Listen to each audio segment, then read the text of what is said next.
नमस्कार, मैं हूं आपके साथ सृष्टि श्रीवास्तव। श्री विधायक रविंद्र सिंह भाटी फिलहाल राजस्थान की राजनीति में बड़ी भूमिका निभाते हैं। भजन लाल सरकार की मुश्किलें बढ़ाकर रखते हैं।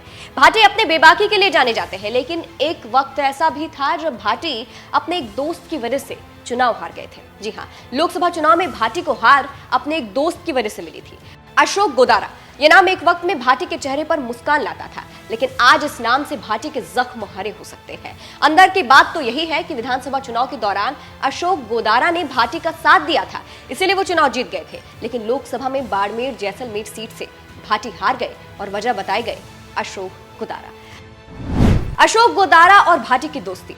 जानकारी के मुताबिक अशोक गोदारा भाटी के खास दोस्त कहे जाते हैं, जिन्होंने 2023 के विधानसभा चुनाव के वक्त कंधे से कंधा मिलाकर हर समय उनका साथ दिया था।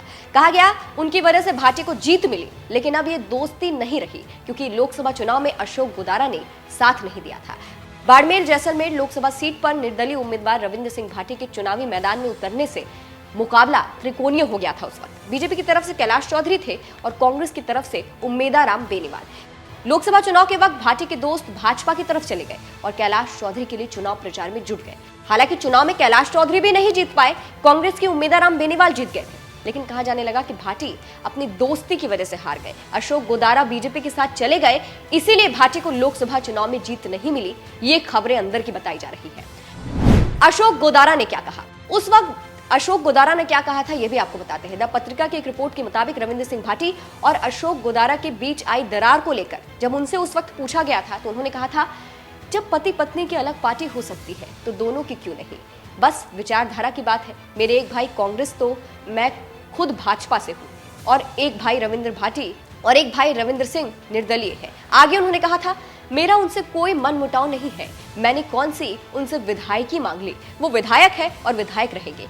हमारी को संपत्ति को लेकर लड़ाई नहीं है, बाकी छोटी मोटी बातें होती रहती हैं, घर में बर्तन बजते रहते हैं। तो फिलहाल आज तक ये चर्चा होती है कि भाटी अपने दोस्त की वजह से हार गए थे। अब आपको भाटी का राजनीतिक सफर भी बताते हैं। रविंद्र सिंह भाटी का राजनीतिक सफर। रविंद्र सिंह भाटी छात्र नेता रह चुके हैं। शुरू में इन्होंने राजस्थान में सरकार के खिलाफ बार तेवर दिखाए, फिर छात्र राजनीति के हीरो भी बनने लगे, जिसके बाद से इनकी सोशल मीडिया पर फैन फॉलोइंग बढ़ गई।